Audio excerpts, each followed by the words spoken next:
Good morning, grade 9s, and welcome to your Reachback 5 answer video. Today we're going to get right into the questions.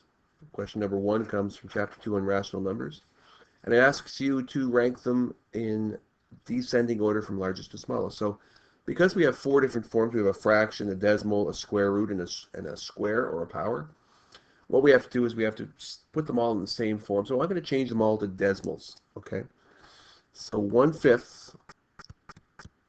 If I go with a calculator and say, well, what is 1 divided by 5? It'll tell me 0.2. Or I could have also done that by an equivalent fraction out of 10, which is 2/10. Either way, you have a standard form answer of 0.2 as a decimal, and 0.15. Now, the square root of 1/100th. What fraction multiplied by itself gave you 1/100th? We can do this with a calculator. Numerator is 1 because 1 times 1 is 1, and 10 times 10 is 10. So therefore, the square root of 1/100th is equal to a 10th. So a 10th as a decimal is 0.1. Okay, so if you need to press pause, just think that through. I know my handwriting's messy, but if you were writing on the screen, you too would have messy handwriting. And finally, 0.2 squared is 0.2 multiplied by 0.2. If we did it with a calculator, which is probably the easiest way to do it, you're going to be surprised that it's not 0.4, it's 0.04. Okay, and that's important because a lot of people put 0.4.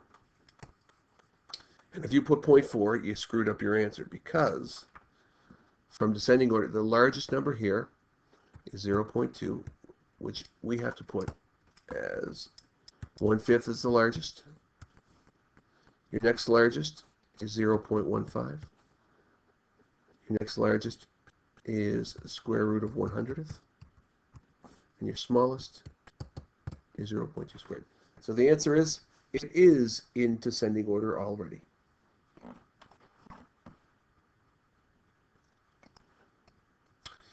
Question 2 says, solve and show all applicable work. So remember, as we do these, you can do them one at a time. But this question right here, by now you've heard it 1,000 times, does not equal this here. -3 is not your base. 3 is your base. It's the opposite of 3 squared, or the invisible -1, if you want to think of it like that. So we have -9 plus. Now, because this one, I'll use my little arrow here, because this one is in brackets right here, this means that -2 is your base, which is used in repeated multiplication. So it's -2 times -2 times -2 times -2. Or +16, because if you multiply a negative base by an even exponent, you'll always have a positive answer. Take away. Now remember, this is not a negative sign. This is actually a subtraction sign. Take away 4 to the 0. Any base to a 0 is a 1. And 10 to the 1, any base to a 1 is itself. Okay? So when we simplify all 4 of those powers, we get these standard forms. And now we have a grade, probably grade 5. No, I guess grade 6 or 7, because you learn how to add negative and positives. So you'd have a +7 when you add those two together. You'd have a +6 when you add those two together. And you have a 16 as a final answer.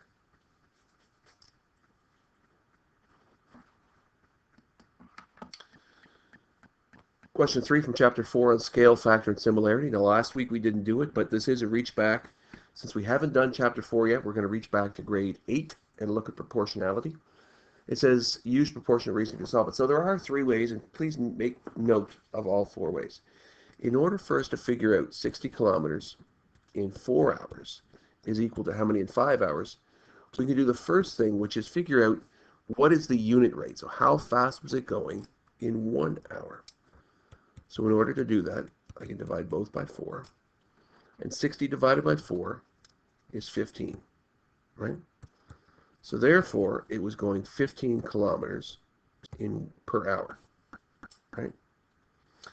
And if we figure out that it's that in 1 hour, then if I say 15 kilometers in 1 hour is proportional to how many kilometers in 5 hours, Well, now it's a lot easier, because in order to keep it proportional, I can multiply both by 5, and x would be 75 kilometers. So therefore, 75 kilometers in 5 hours. Right? That's one way, what's called the unit rate method. That's what we used last year by figuring out the unit rate method. An alternative way to do this is to figure out what did you multiply or divide 4 by to get 50. So if I think about an easier question, I just make it 1 over 2 is equal to what over 10. This is an easier question. It has nothing to do with it, just an easier one.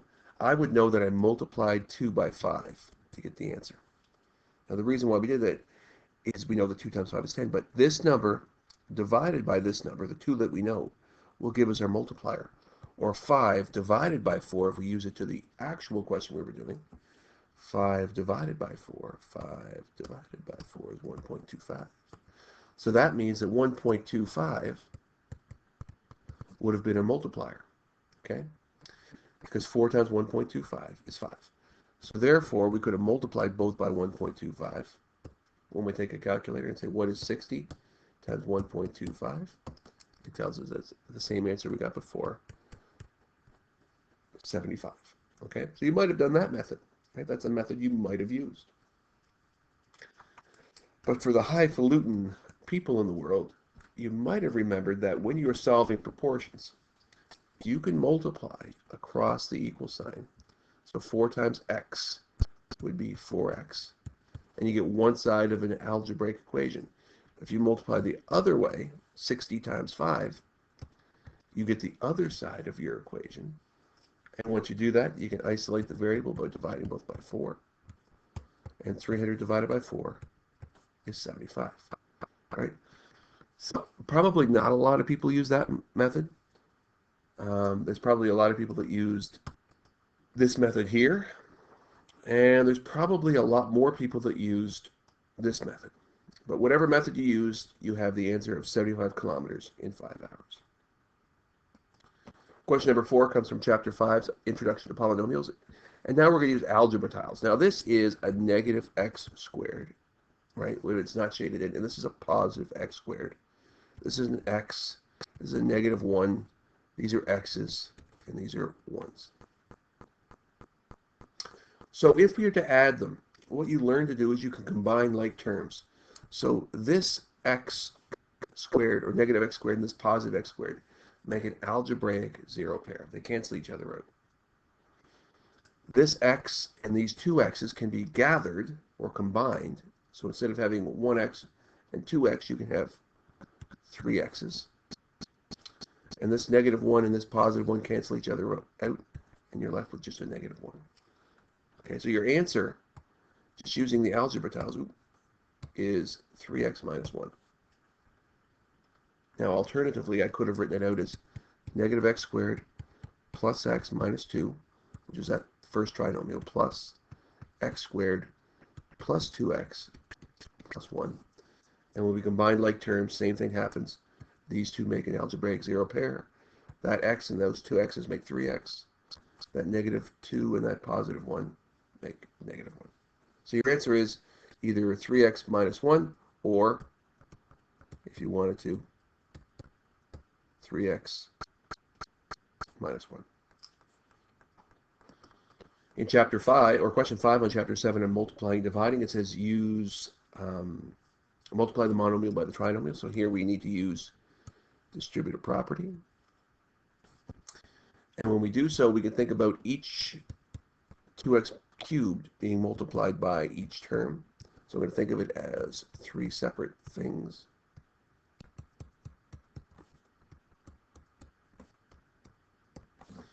And when we multiply that out, remember you could rearrange your terms, but I'm going to multiply the coefficients first. 2 times negative 2 is negative 4. And x cubed times x squared, keep the base and add the exponents. Is our exponent law will be negative 4x to the 5. When we multiply the coefficients here, 2 times negative 4 is negative 8.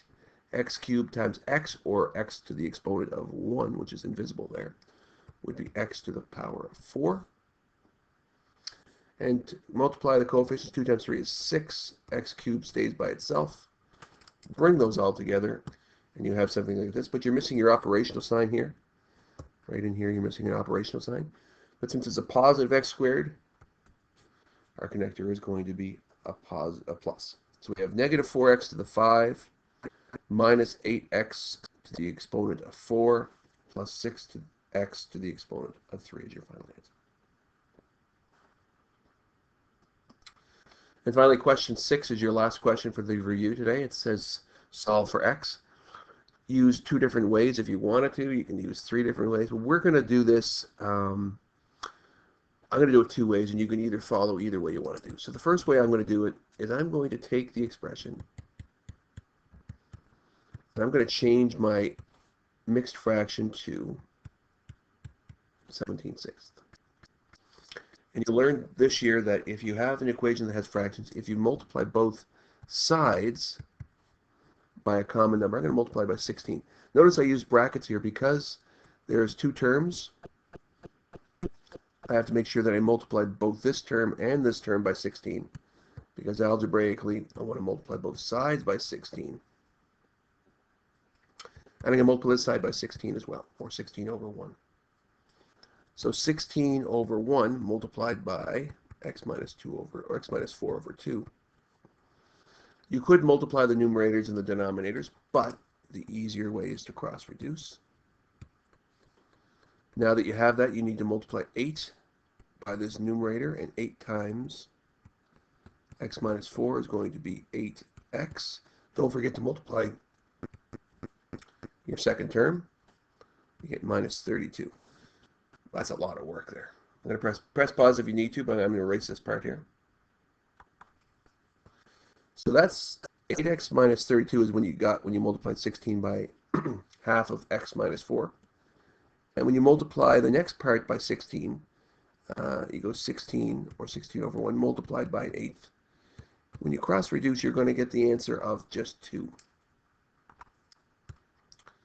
So when you multiply 16 by an 8th, you get a 2, or a positive 2. And over on the other side, since it's just one term, when you multiply by 16, 17/16 multiplied by 16 is simply 17. So you get something that looks like this. And on your left-hand side, you have 2 constants. So I'm just going to condense those to make one constant. A negative 32 plus 2 is that. And then we have this 2-step equation from grade 7. I'm going to add 30 to both sides. 8x equals 47. Divide by 8. This is where it gets a little tricky, because 47 doesn't divide evenly by 8. Well, not really. I guess it's not a repeating. You get x equals 5.875. Okay. That's your answer if you multiplied both sides by 16. You get x equals 5.875. Now, alternatively, you could have just subtracted 1/8 from both sides. And you would have had x minus 4 over 2 equals, and of course here I have to find a common denominator.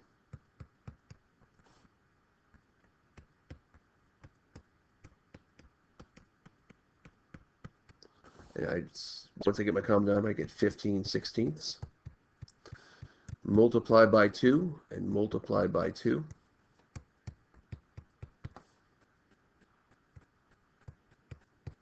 Equals 30/16. Add 4 and add 4. You get x equals whatever 30/16 plus 4 is. And since I don't like to think about 30/16, I can either do as plus 4 over 1, or I can change 30/16 into 1. And what was it, 30/16? So 30/16, 1 and 14/16. And therefore 1 and 14/16 plus 4 is going to be 5 and 14/16. And of course here we have a decimal answer, which we shouldn't have had. There's our fraction answer. And in lowest terms, 5 and 7/8. So either way, you got a decimal answer or you got a fraction answer, and your final answer is 5 and 7/8. Hopefully that worked out okay for you guys. If it went too fast, make sure you let me know. send an email to your teacher or send an email directly to me. I can privately message you back with an example for you or give you clarification of anything you need clarification on. Hope you're staying safe, washing your hands, and don't let your boomer parents drive you crazy.